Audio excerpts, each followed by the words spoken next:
कार्तिक मास बहुत ही पावन और पवित्र महीना है। इस महीने में हमें ब्रह्म मुहूर्त में सुबह उठकर जल्दी उठकर नहाना चाहिए और गर्म पानी से बिल्कुल नहीं नहाना चाहिए, ठंडे पानी से नहाना चाहिए।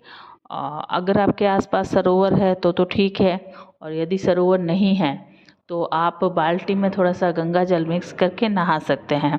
ठीक है, नहा धो के आपको पूजा में दीप जलाएं और तुलसी के आगे दीप जलाएं। थोड़ा सा कच्चा दूध और जल, थोड़ा सा गंगा जल मिक्स करके और आप तुलसी सींच सकते हैं और उसमें दीपक जला सकते हैं। और इस महीने में दीप दान का बड़ा महत्व है और पीपल में भी दीप जलाएं और उसको सींचें। और अगर आप मंदिर जा सकते हैं तो मंदिर में जाके सुबह दीप दान करें, और अगर नहीं जा सकते हैं तो घर पे कीर्तन कर सकते हैं अपने पूजा घर में। ठीक है, इसमें अब कौन कौन से व्रत होते हैं वह आपको मैं जानकारी दूंगी। पहला जो व्रत है वो नारायण तारायण है। इस व्रत में पहले दिन तारों को अर्घ देकर भोजन करें, दूसरे दिन दोपहर को भोजन करें, तीसरे दिन निराहार व्रत करें। इस प्रकार कार्तिक मास पूरा करें। श्रद्धा अनुसार चांदी का तारा व 33 पेड़े ब्राह्मणों को दें। दूसरा जो व्रत है तारा भोजन। तारा भोजन में क्या होता है, तारा भोजन में तारे को देखकर भोजन करें, बाद में ब्राह्मणों को भोजन कराकर चांदी का तारा बनवाकर 33 पेड़े दान करें। ठीक है, जो तीसरा व्रत है उसे छोटी सांकली कहते हैं। छोटी सांकली में ये होता है कि 2 दिन भोजन और 1 दिन उपवास, इस प्रकार पूरा महीना भर व्रत करें। बाद में सोने या चांदी की सांकी भगवान के मंदिर में चढ़वाएं और ब्राह्मणों को भोजन करा सकते हैं, दक्षिणा देकर भोजन करवाएं।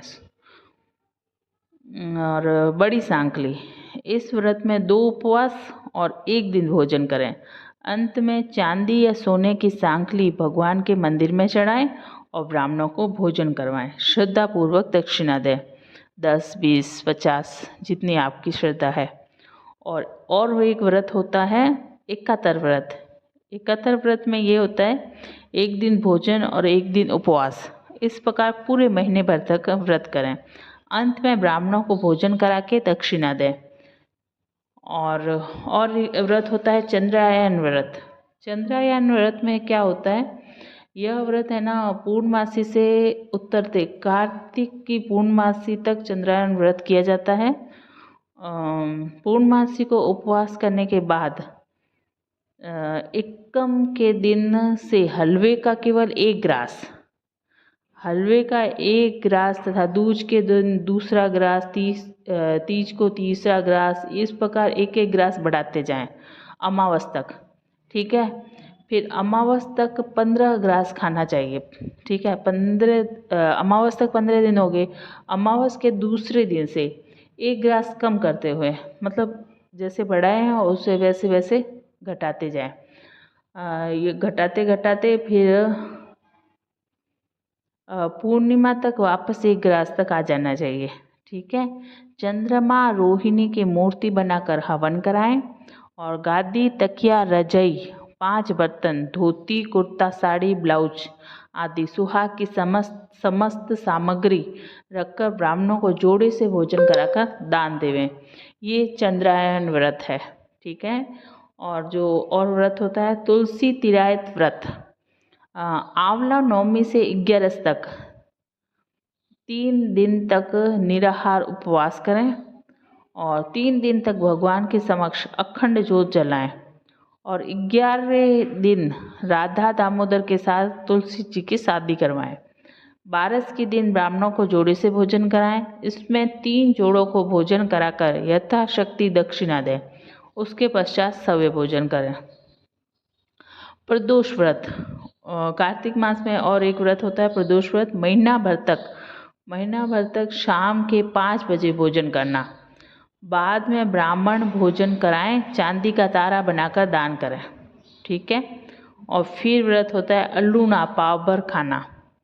अल्लूना पाव भर खाना में होता है महीना भर या 5 दिन या 3 दिन तक पाव भर हलवा या लड्डू जो भी इच्छा हो खानी चाहिए। बाद में लड्डू में यथाशक्ति गुप्त दान रखकर ब्राह्मणों को या मंदिर में देना चाहिए। ठीक है। और इसकी विशेषता ये है, जो महिला कार्तिक स्नान करती है वे लिखे अनुसार अन्य मुख्य उपवास करती है, 5 जोड़े जिमाने अश्रद्धा अनुसार सुहाग सामान सहित पोशाक देती है, उसको मोक्ष की प्राप्ति होती है और घर में सुख समृद्धि और वैभव की प्राप्ति होती है। तो प्लीज़ अगर वीडियो पसंद आई हो तो लाइक करें, कमेंट करें, सब्सक्राइब करें और जानकारी अच्छी लगी हो तो कमेंट में कमेंट करें। और बाकी तो क्या है, और इस कार्तिक मास का बहुत महत्व है। जय श्री कृष्णा।